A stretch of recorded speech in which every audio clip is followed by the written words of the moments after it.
Okay, imagine that your thinking mind, your intellect, is not who you are. Just go with me, okay? Imagine that the thoughts in your mind, if you haven't really perceived this yet, you will in meditation, but if you haven't, or in case you haven't, imagine that the thinking mind is like a tool. You can even think of it almost as a separate being. It's like, I think of it like kind of like a dog, okay? Like a working dog, like a border collie or an Australian shepherd. These are dogs that have been bred to work, and they know what their job is. They know that they need to herd. They want to do things. And it's not just that they want to do them for themselves. If you've ever had a dog like that, they actually are doing it also because they want your approval.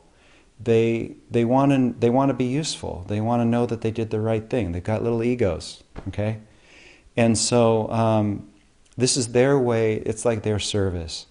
And it's the same thing with your brain. Your brain wants to think. Your intellect, not your brain. Your intellect, the thinking, reasoning part of your mind, wants to be important. It wants to do stuff. It wants to keep you engaged all the time. It wants to be a big part of your life, okay? And like a child that wants to be noticed and recognized, or just like a dog that wants to be noticed and recognized, if they don't get positive reinforcement for their good actions, if you're not paying attention to them and giving them energy, what do?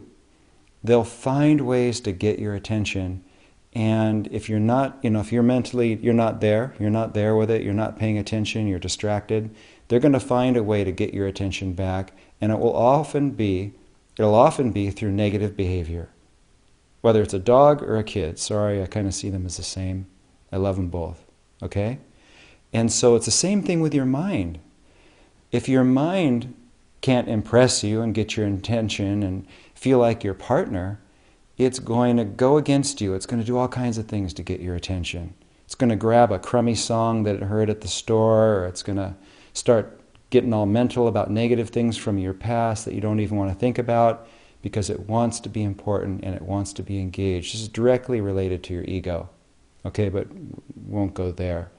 And so that's an understanding of how the mind works, and then how can we control it? Instead of controlling it by working with the thoughts, which is something that we can do, and thought habits with affirmations and things like that, in meditation what we do is we begin our meditative practices usually with some breathing, like that measured breathing that we used.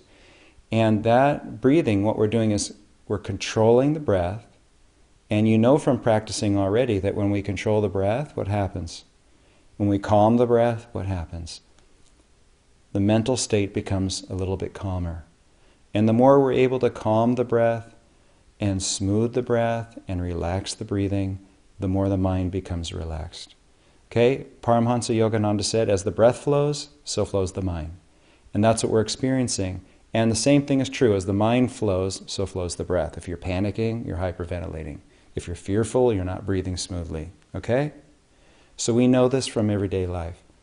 But the interesting thing is that it's a two-sided coin, and you can't separate it. So if you can control your mind, your breathing is going to relax. And if you control your breath, your breathing is going to relax. Now, most of the time, we can't control the mind very well. So we start in meditation by controlling the breath and calming the mind. And then at some point, we release control of the breath and we learn to concentrate upward, and this helps the mind too. It's giving a point of focus here with the gaze and another point of focus with the feeling of the breathing. And the interesting thing is we've calmed the mind to a certain state by controlling the breath. But we don't control the breath all the time because we only have so much control that way. So that's just a starting process. Then when you go into Hong Sau, you go into your meditation techniques, you release control of the breath, and now you work with your concentration to follow that breath. And the more deeply you concentrate on the breath, the less your mind will be free to focus on everything else that it wants to focus on. And if you can do it with a positive attitude, it's sort of like winning your mind as a friend, as a companion, as something. It's like developing a friendship with your own head. It's crazy. And wow, look at that. I'm focusing on the breath. The breath is interesting. I like focusing on the breath. Go deeper and deeper into that experience. There are many layers that will be revealed through your deepening ability in concentrating on the breath. Okay? It's not what you think in the beginning. There's a lot more. And so we're building a foundation for deeper meditations and a greater understanding in the future. It can't all happen in one course, okay? It comes in your practice, and it comes with working with people that know. So right now, as you develop your concentration on the breathing, and you develop your ability to do that without controlling it, you're working with both sides of this kind of a two-edged sword, okay? You're learning to calm the breath by relaxing and controlling it, and by doing so, you're calming the mind. Then you release control of the breath completely and focus on it without control, and this will calm your mind and kind of focus your mental processes on something pretty simple. And as you explore that with deep interest, the breathing even becomes more calm, more shallow, and what's happening is you're becoming less distracted, less physically involved. Your mental activity is quieting down because it knows what it needs to do, and you're training it to stay there. And your real self, the observer within you, feels an expansion because it's not distracted.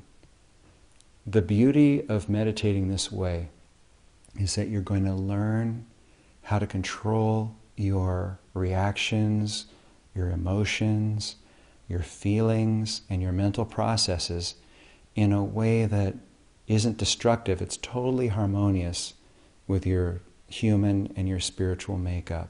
It will affect everything in your life. So keep working on focusing on the breath. It's so important, and people just don't understand in the beginning. So I'm trying to beat you down with this talk and make you just give up and play along with me, and let's work it out over weeks and develop your concentration and your meditation practice. There's so much waiting for you, and it's really sweet, and it's all inside, and it's not conditional. It goes with you wherever you go. Okay? So have fun and explore that breath without controlling it.